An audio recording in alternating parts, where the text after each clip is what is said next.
안녕하세요. 소리의 가치입니다. 구독과 좋아요, 알림 설정 부탁드려요. 오늘의 사연 시작할게요. 안녕하세요. 두 돌 된 딸 키우고 있는 엄마입니다. 다름이 아니라 시조카들 육아 문제에 시어머님이 자꾸 저를 끌어들이려고 하시는데 너무 고민이 되어서 조언을 좀 구하고자 글을 남깁니다.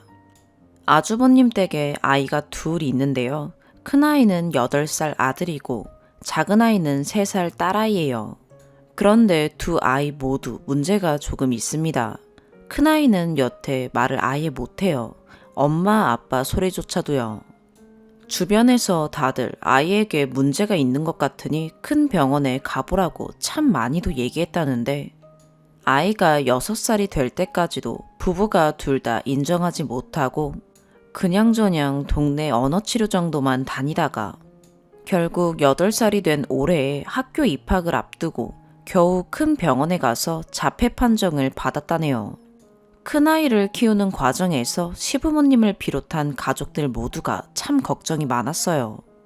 아이 아빠인 아주버님은 육아에 일절 관심이 없고 아이 엄마인 형님은 전업임에도 불구하고 정말 육아에 소질이 없달까요. 관찰력이 부족한 건지 미련한 건지 아이가 그냥 언젠가 말하겠지 하면서 정말 말 그대로 방치를 하는 느낌이 강했습니다.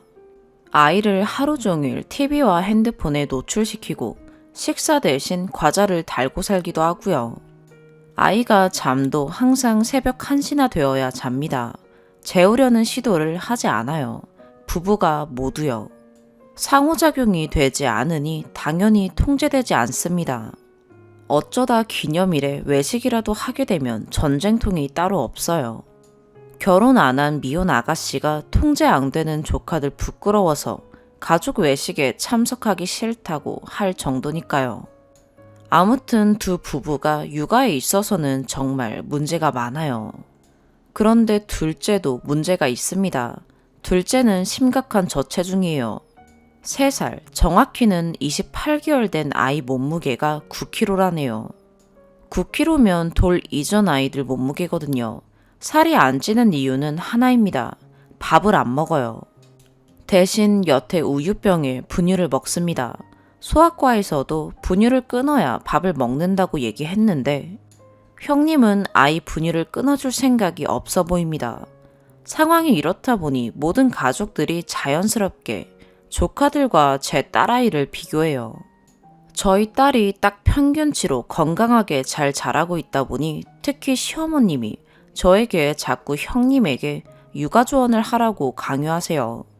네가 큰애한테 분유 끊고 밥 좀 먹이라고 말 좀 해라. 애들 밥을 어떻게 먹이면 되는지도 알려줘라. 큰애 병원을 알아봐서 같이 가줘라. 등등 자꾸 육아 조언을 하라고 전화하십니다. 저도 같은 아이 키우는 엄마이다 보니 아주버님과 형님이 육아하는 방식이 상식적이지 않다는 게 너무 잘 보여서 정말 답답하긴 하지만 그걸 제가 얘기를 한다는 게 참 어려워요. 그래서 그 조언을 남편에게도 밀어봤는데 결국 그 조언 때문에 남편과 아주버님이 싸우게 되더라고요. 그 이후 남편은 일절 얘기를 하지 않게 됐고 그래서인지 어머님이 저에게 더 집착하시는 것 같아요. 그럴 때마다 저는 어머님께 저는 절대 얘기 못한다. 100% 기분 나빠할 거다. 차라리 어머님이 얘기를 하시는 편이 낫다. 라고 꾸준히 받아치고 있긴 합니다. 뭐 안 먹히긴 하지만요. 이 상황에서 제가 현명하게 할 수 있는 일이 뭐가 있을까요? 정말 큰아이 자폐 치료를 잘 할 수 있게 병원도 같이 가지고 작은아이가 밥을 잘 먹을 수 있게 반찬이라도 해다 날라야 하나요? 답답해서 돌겠습니다. 해법을 좀 알려주세요, 여러분. 추가, 다양한 의견 감사드려요. 일단 아주버님 내외 지능에는 아무 문제가 없어요. 아주버님 좋은 회사에 수년간 잘 다니면서 승진도 척척 돈도 잘 벌고요. 형님은 공대 나와서 지역에서 제일 큰 중소기업에 다니다가 아이 낳고 퇴사했거든요. 정말 둘 다 육아 문제만 아니면 누가 봐도 지극히 정상인 사람들이니 더 문제입니다. 어머님이 저한테 떠넘기는 이유는 아무래도 사는 동네가 같아서인 것 같아요. 그래서 남편에게 이사 가자고 얘기해 놓은 상태입니다. 제가 너무 스트레스 받아 하니 남편도 그래 차라리 피해버리자고 동의해줘서 이사는 올해 안에 무리 없이 갈 수 있을 것 같아요. 그리고 어머님은 왜 형님한테 말을 못하냐는 의견이 있는데 그건 혹시라도 아주버님 내외가 이혼이라도 한다고 할까봐 어머님이 몸을 많이 사리시는 거거든요. 어머님의 언니이신 이모님 아들 내외가 고부 갈등으로 이혼하시는 걸 보셔서 그러신 것 같아요. 이러다 형님네가 아니라 제가 그렇게 될 판이네요. 그리고 저희 친정엄마가 아동 관련 기관에서 전문가로 일을 하세요. 하지만 그건 엄마 직업이고 제 직업이 아닌데 시어머니는 저희 엄마가 잘 아시니 저도 다 잘 알 거라고 생각하고 더 그러시는 것 같아요. 저희 엄마는 아무래도 전문가이시다 보니 그 집 상황에 대해 정말 누구보다 안타까워하세요. 그런데 사돈이라는 게 정말 어려운 관계이고 그 집 부부가 워낙 조언을 잘 안 드려고 하는 편이다 보니 전문가적인 조언을 해주기도 어려운 상황입니다. 자폐 치료로 유명한 병원 정보나 치료 과정, 국가 지원 같은 도움이 될 만한 정보들은 저를 통해서 그동안 충분히 전하긴 했습니다. 저도 초반에는 저건 방임이고 일종의 아동학대라고 많이 생각했었어요. 그런데 또 아이들에게 정말 두 부부가 엄청 끔찍해요. 아이들 너무 사랑해서 자폐라는 걸 인정 못하고 아이가 분유 뺏으면 너무 우니까 마음 아파서 그냥 분유를 줘버리는 TV 많이 보여주는 것도 그런 맥락이고요. 참 멍청하고 한심한 상황이죠. 그게 아이들을 망치고 있는 건데 아이들이 우는데 그럼 어떡해 어쩔 수 없어 이런 식의 육아. 처음엔 저도 작은 아이 홍삼도 사줘보고 큰아이 자폐에 도움될 교구들도 사줘보고 그랬는데 저의 노력이 전혀 도움이 되지 않는다는 걸 느끼고 이제는 신경 안 쓰려고 일부러 연락도 잘 안 해요. 같은 동네라 마트나 병원 오가면서 마주치게 될 때도 그냥 형식적으로 형님 잘 지내셨어요? 그럼 들어가세요 하고 지나치는 수준으로 약간 피하면서 지내고 있네요. 어머님에게는 일관된 태도로 응할 생각입니다. 저는 절대 말 못해요. 어머님이 하세요 하면서요. 형님도 형님이지만 육아에 손을 놓은 아주버님도 참. 초반엔 형님이란 의견 부딪히면서 육아 방식 놓고 싸우기도 했던 것 같은데 싸우기 싫어서 포기를 했다고 합니다. 제 남편한테 말하길 어차피 본인은 출근해서 돈 벌어야 하고 종일 아이를 보는 건 형님이니까 한계가 있다고 그랬다네요. 그래도 아빠라는 사람이 포기를 하면 안 되는 것 아닌가요? 참 여러모로 답이 없는 집구석이구나 싶어요. 전 그냥 하려던 대로 쭉 신경 안 쓰는 게 답이겠네요. 넌씨 눈으로 살게요. 답변들 감사합니다. 두 번째 추가. 저도 아이 키우는 엄마이고 특히 둘째가 우리 딸과 같은 또래이다 보니 사실 안타깝고 안쓰러운 마음이 크긴 해요. 심지어 같은 동네이다 보니 신경을 아예 끊고 사는 게 어렵기도 하고요. 시조카라도 조카이긴 하니까요. 그래서 가족의 일원으로서 서로가 기분 나쁘지 않을 만한 선에서 제가 해줄 수 있는 일들이 있지 않을까 싶은 마음에 조언을 구하고자 글을 올렸습니다. 댓글 보다 보니 형님의 우울증이 의심된다는 얘기도 있던데 제가 남편과 시부모님께 여러 번 했던 말이에요. 살림도 심하게 엉망이고 혼자 술을 자주 먹기도 하고요. 아주버님과 자주 다투기도 하는 것 같습니다. 형님 친정이 멀기도 하고 더구나 코로나 때문에 친정 부모님을 뵈러 가지도 못하는 것 같아요. 그 상황에 큰아이는 자폐에 예민한 성격의 둘째까지 혼자 케어하려다 보니 번아웃에 우울증이 온 건 아닌지 심히 걱정이 됩니다. 요즘 사람들은 참 나약하다며 그런 정신적인 문제를 잘 이해 못하는 어르신들은 제 말에 동의하지 않으셨고 그나마 상황을 잘 아는 남편이 아는 지인을 통해 상담이라도 받게 말해볼까 고민 중에 있습니다. 제가 손 아래 사람이다 보니 전면에 나서서 챙기기는 아무래도 부담스럽고 남편도 형과 부딪히는 게 부담스러운 모양이에요. 차라리 시부모님이 나서주시면 좋겠는데 두 분 다 사업을 하셔서 그런지 금전적인 도움 말고는 나서지 않으시네요. 정말 해답이 없을까요?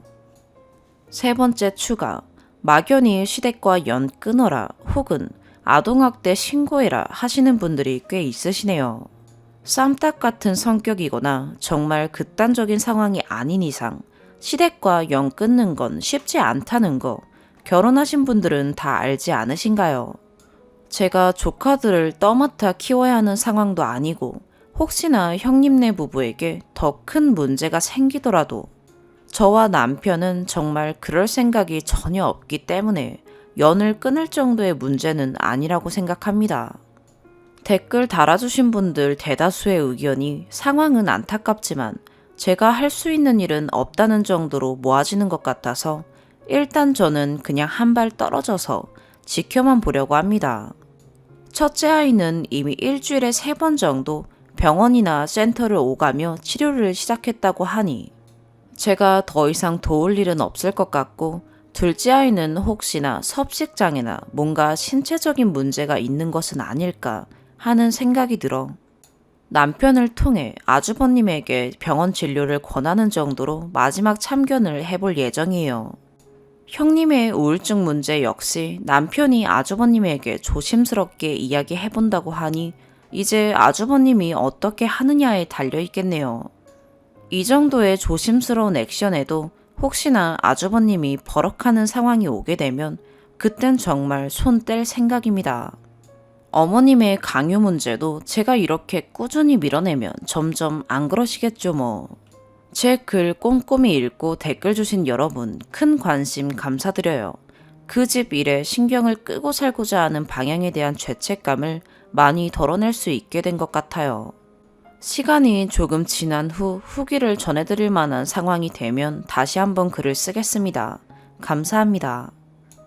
두 번째 사연입니다. 전 대학부터 외국에 나와 그 나라에 취업해서 살고 있습니다. 저는 위로 오빠가 한 명 있는데 결혼했고 아기는 없습니다.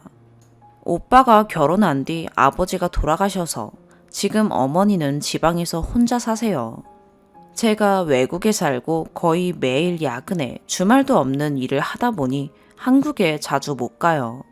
명절도 다르니 가기 어려워도 설날, 추석 이럴 때는 1년에 한 번쯤 가려고 노력하는데 못 가면 다른 날이라도 1년에 한 번 갑니다.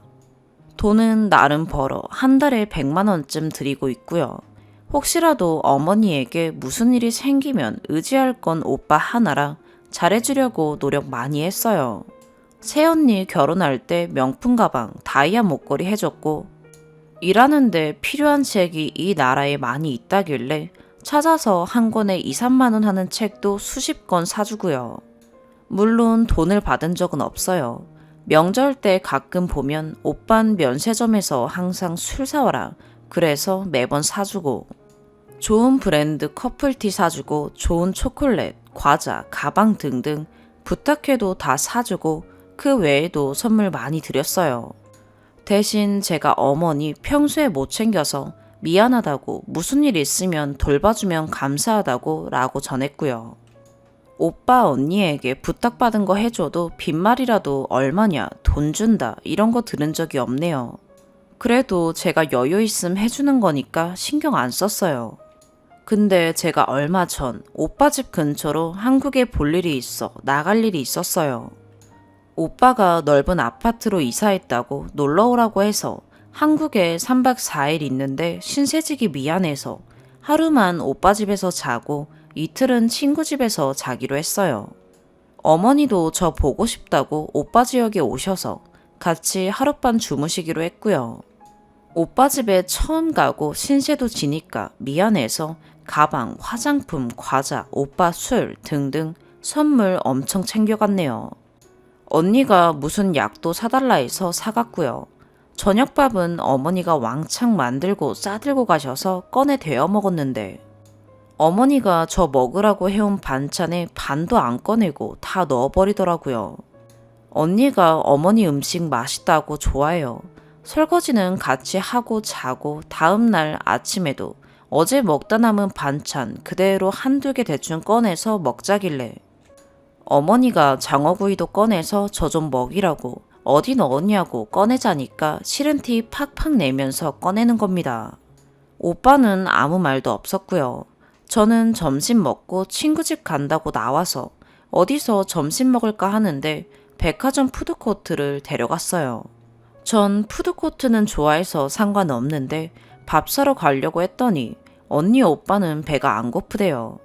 그래서 제가 혹시나 해서 떡꼬치, 어묵, 튀김 등 외국에서 못 먹는 거 이것저것 사서 왔더니 오빠 부부가 제가 알러지 때문에 못 먹는 거 조금 사와서 내밀길래 전 못 먹는다고 두 분 드시라고 제가 산 것도 좀 드세요 이랬더니 배 안 고프다더니 잘 먹더라고요. 솔직히 염치 없어 보였어요. 집도 좋고 넓은 데 사는데 한국에 온 동생한테 그러는 게 정상인가요? 언니 오빠가 제가 사는 나라 오면 당연히 우리 집에서 재우고 맛있는 거 대접하려고 했는데 그럴 마음이 확 없어지더라고요. 그리고 어머니에게 잘하면 또 몰라요. 제가 안 가는 명절은 둘 다 어머니에게 안 가고 이번 어버이날은 양말조차 없이 용돈도 없이 와서 어머니가 차려주는 밥만 먹고 갔대요. 어버이날에 왜 어머니가 밥을 차려줘야 하나요? 아니 그럴 거면 왜 왔는지. 너무너무 속상한데 제가 외국에서 못 챙겨주니까 걱정돼서 잘해주고는 싶고 근데 솔직히 너무 받기만 해서 솔직히 섭섭해요. 제가 어떻게 하면 좋을까요? 추가. 거의 모든 조언대로 이젠 선물 안 하려고요. 사실 안 해야 하나 고민은 많이 했어요. 왜냐면 전 외국에 장학생으로 대학 간 거라 사실 집이 많이 여유가 없었어요. 계룡여입니다. 직장은 좋아서요. 오빠랑 언니 결혼할 때 저희 집에서 거의 해준 게 없어요. 물론 언니네도 없고 오빠가 모은 돈으로 준비했어요. 저는 사회생활 할 때라 여유 있어 제가 좀 좋은 결혼 선물을 한 거예요. 그래서 어머니가 언니 오빠에게 불만을 이야기 못하고 저도 솔직히 미안한 마음에 잘해주고 싶었어요. 눈치는 안 보는데 해준 것도 없으니 뭐라 말을 못하는 거죠. 어머니가 혼자 살면서 불편한 게 있으면 오빠만 챙길 수 있는데 그때 전 부탁만 해야 할 입장이라 미리 오빠 언니 섭섭하지 않게 잘해줘야지 라고 생각했어요. 그런데 제 마음같이 안 되네요. 너무 못해서 솔직히 저도 지쳐가고 고민됐는데 그냥 안 해주려고요. 사실 쓴 거 말고도 서운한 거 많은데 제가 결혼 때 준 똥가방 집에 가니 식탁 밑에 쓰레기 옆에 대충 나뒹굴고 있었던 거라든가 물론 모셔놓으라고 준 건 아닌데 그래도 선물 받은 걸 이거 안 써요. 이런 느낌으로 놔둔 점이 기분이 좋진 않아요. 제가 몇 번 책 사주고 딱 한 번 어느 날 언니가 이런 건 한 권에 얼마나 해요? 라고 물었는데 제가 2, 3만 원 정도요. 이랬더니 그리고 저번 추석 때는 하루 전에 내려온다고 해서 어머니가 미리 시장 보고 밥 차려 기다렸는데 추석날 오후 5시에야 이제 내려갈게요. 이렇게 연락이 왔대요. 전날부터 내내 어머니 전화 안 받다가 그날 오후 5시에 연락이 온 거죠. 추석인데 하루 종일 기다린 게 속상해서 힘들 테니 오지 말아라 그랬더니 네 이러고 그냥 안 왔대요. 속상해서 저한테 전화해서 우시더라고요. 음식도 잔뜩 했는데 안 와도 된다고 말 한마디 했다고 진짜 안 오냐고. 이제 음식하지 말라고 했어요. 역시 언니 오빠에겐 이제 안 주고 안 받기 하고 살려고요. 부탁받은 거 비싸지 않아 돈 받기도 애매했으니 아예 부탁 안 받을래요. 어머니께 더 해줄게요. 조언 정말 감사합니다. 마음 굳게 다지겠습니다. 두 번째 추가. 생각보다 많은 분들이 관심 가져주셔서 감사해요. 오빠나 언니가 보고 상처받을까봐 글도 지울까 했지만 마음 약해질 때 보고 많은 분들이 제 일처럼 어드바이스 해준 거 감사해서 지우지 않기로 하겠어요. 감사드려요. 몇 가지 오해받는 건 풀고 싶어서요. 사실 저나 어머니나 싫은 소리 잘 안 해요. 싫은 소리 할 상대면 그냥 말을 안 하고 말지요. 둘 다 시누이 짓, 시어머니 짓 이런 소리 듣기도 싫었어요. 자업자득이네요. 오빠 언니에게는 항상 어머니께 잘해줘서 고맙다. 잘해주면 나도 오빠 언니에게 잘해주고 싶다. 이런 식으로 말해왔고요. 그러면 알 줄 알았고 모르는 것 같아 시원하게 뭐라 하기보다 서로 좋게 좋게 그냥 안 하고 말려고요. 죄송합니다. 오빠 언니 둘 다 심성이 나쁘지 않아요. 어머니도 매일 저에게 둘 다 사람은 좋다 이러시고요. 그냥 배려나 이런 게 부족할 뿐이지 전 인간적으로 나쁘다거나 그렇게 생각 안 해서 모질게 못하네요. 어머니나 저나 베푸는 걸 너무 좋아해서 이제 자제하려고요. 부탁받으면 그냥 핑계대고 다 거절할게요. 어머니랑 오빠가 다른 지역에 사는데 한 번 일 때문에 오빠가 사는 지역에 가야 했고 오빠가 꼭 자기 집에 와서 자라고 했어요. 언니도 꼭 와서 자라고 해서 그래서 일부러 간 거예요. 호텔에서 자려고 했더니 친구가 자주 못 보니 보고 싶다고 꼭 자기 집에서 자라고 했고요. 일 간 거라 이땐 어머니 사는 지방에서 숙박은 힘들었어요. 평소엔 당연히 어머니 집만 가요. 신상 들킬까봐 자세히는 못 적는데 한국은 1년에 한두 번, 어머니는 1년에 2번은 여기로 오세요. 전 토요일, 일요일은 쉬기도 하고 안 쉬기도 하고 평일은 새벽 1~2시에 일이 끝나요. 손님 회사에서 상주하며 하는 일이라 평일에 쉬는 게 쉽지 않고 주말에 어쩌다 쉬어도 솔직히 집 청소, 빨래, 밀린 업무용 공부 조금 쉬다 보면 끝나고요. 1년에 한두 번 한국 방문용 외에는 연차 못 쓰고요. 토요일 아침에 한국 갔다가 일요일 저녁에 돌아오는 한국행이 말처럼 쉽지 않아요. 어머니도 몇 시간 얼굴 보는 게 힘만 든다고 하시고요. 어머니는 여기 말도 안 통하고 길도 모르고 아는 사람도 없고 제가 일 때문에 없으면 심심하다고 오기 싫어하세요. 어머니 때문에 한국 취업도 알아봤는데 연봉이 여기 반도 안 주더라고요. 한국 사람 세계 시장에서 보면 진짜 우수해요. 한국인은 진짜 우수한 인재들이 너무 많더라고요. 여기 오시면 말만 되면 다들 좋은 직장 싹쓸이 하실 듯 해요. 물론 인종차별은 있지만요. 제 대학, 회사 경력이 이 나라에선 엄청 인정받는데 한국은 별로여서 돈 벌어야 어머님 무슨 일 생기면 책임질 수 있으니까요. 네, 어떻게 보면 이기적이네요. 다들 너무 감사하고 이젠 그냥 안 주고 안 받고 더 효도할 수 있게 노력하겠습니다. 세 번째 사연입니다. 최대한 객관적으로 써볼게요. 정신 차리려 쓴 글이니 조언 부탁드립니다. 저는 26살 여자입니다. 남자친구는 33살이에요. 저희는 약 2년가량 만났습니다. 저는 서비스 직종에 근무하고 있고 대학 졸업 후 이제 2년차 접어들어요. 연봉은 3천 정도 됩니다. 남자친구도 서비스 직종에 근무하고 있고요. 보통 월 수령 300에서 500 왔다 갔다 하는 것 같아요. 월급이 고정적인 게 아니라서 200 안 될 때도 있어요. 처음에 만난 건 지인들 모임 자리에서 만났어요. 그렇게 만남을 이어가다가 어느 날 털어놓더군요. 자기가 사실 20대 때 결혼을 했었다고요. 헤어진 사유는 전처가 바람을 폈다고 했어요. 혼인신고도 하지 않았고 하우스 웨딩, 스몰 웨딩을 했었다고요. 당시엔 저게 크게 문제가 되지 않을 거라 생각해서 딱히 신경 쓰지 않았었어요. 남친이 했던 말들을 굳게 믿었고요. 원래는 내년쯤 결혼해야지 하고 생각했었어요. 그렇게 만남을 이어오던 중 최근에 남친 쪽 지인이 누굴 꼭 좀 만나야 하니 남친에게 비밀로 하고 혼자 올 수 있겠냐 그래서 알겠다 했어요. 그 자리에 나갔더니 전처가 와 있더라고요. 전처가 그날 말해준 얘기들은 다소 충격적이었어요. 일단 그날 나온 목적이 저를 구하기 위해서라고 하셨어요. 절대 그런 사람이랑 교제하면 안 된다고요. 추가로 전처분은 지인이 설득해서 나오신 거라 했어요. 두 번째 피해자 만들기 싫으셨대요. 얘기했던 내용을 정리해보자면 과거 연애할 때부터 결혼 생활까지 종종 폭력성이 있었대요. 집안 물건을 부수고 화를 제어하지 못했다고 하셨어요. 쉽게 말해 눈이 뒤집히면 아무것도 안 보이는 스타일이래요. 그리고 남친 쪽 집안이 어려운 편인데 심각하대요. 빚이 굉장히 많아 만약 결혼을 하게 된다면 그 피해를 고스란히 제가 입을 거라 하셨어요. 시댁의 횡포가 엄청 심했대요. 시어머니가 흔히 말하는 시집살이 시키는 스타일이어서 너무 힘들었다고 하셨어요. 그리고 종교에 심취하셔서 그 종교에 꼭 참석하고 헌금하고 살림살이랑 돈을 다 갖다 주시고 그러셨대요.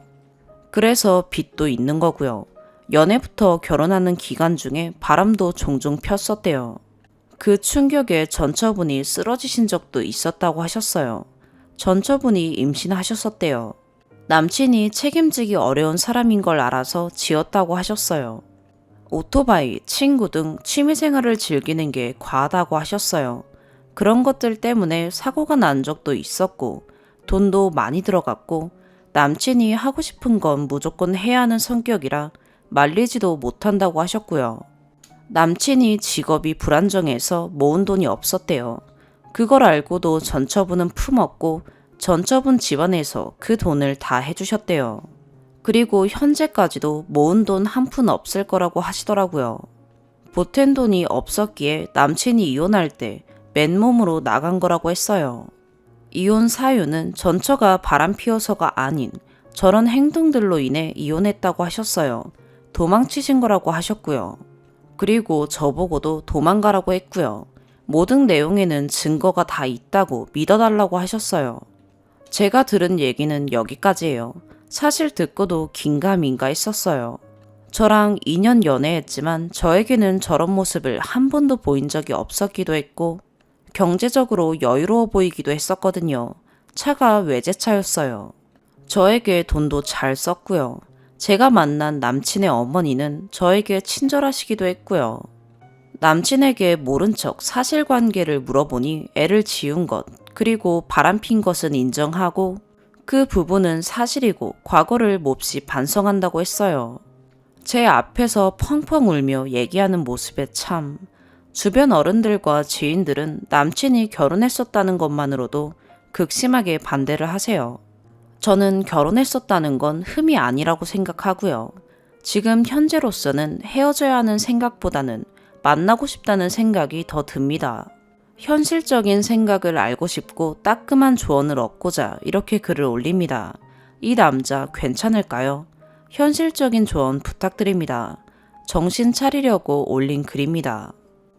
추가. 안녕하세요. 남겨주신 댓글 모두 꼼꼼히 읽어봤어요. 댓글로 여쭤보신 것들 적어볼게요. 일단 그 여자가 전처인지 어떻게 아냐는 분이 많은데 전처 맞아요. 제가 청첩장이랑 웨딩 사진 봤어요. 외제차 말고 경제적으로 여유 있다고 느낀 건 제가 직장 거리 때문에 사정상 남친이랑 동거를 해야 했는데 남친이 오피스텔을 구할 때 돈을 다 부담하기도 했고 저에게 비싼 선물이나 그런 것들 사주는 거에서 그렇다고 느꼈어요. 딱히 금전적으로 쪼들리는 것도 못 느꼈고요. 시댁 문제는 남친은 제가 시어머니랑 갈등을 겪을 것 같다면 시댁이랑 의절할 의사도 있다고 했어요. 시어머니랑 안 마주치게 해준다고요.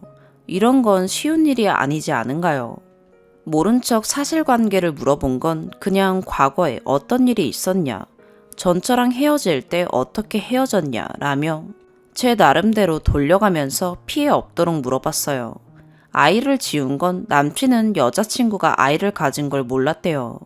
나중에 사건이 마무리되고 알았었다고 그 부분은 조금 억울하대요.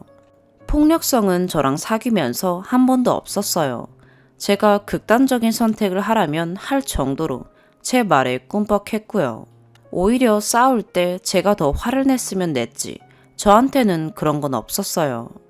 전처분이 폭력성 증거는 사진이랑 각서를 보여주셨어요. 저희 집 경제 상황 여쭤보시는 분이 많은데 네, 남친 집보다는 많이 여유로운 편이에요. 남친도 저희 집 여유로운 건 알긴 알아요. 제가 장난식으로 말한 적이 있었거든요. 증거는 뭘 봤냐는 말씀엔 대부분 카톡이랑 사진이었어요.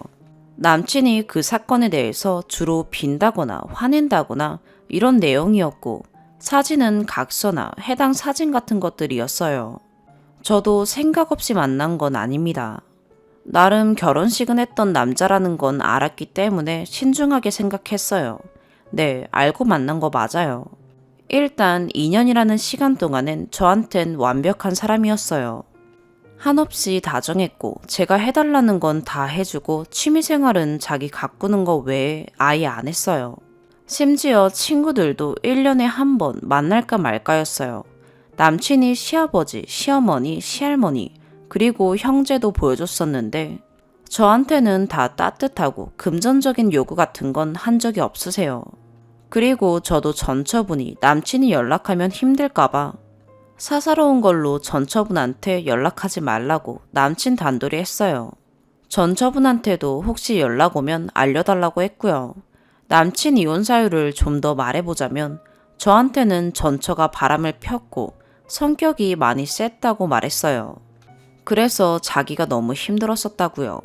그래서 자기가 전처 고생시킨 것도 있고 전처분이 애도 지웠으니까 그걸 책임지려고 결혼했었던 거래요. 그런 책임감에서 구제 의사가 생겼었던 거고요.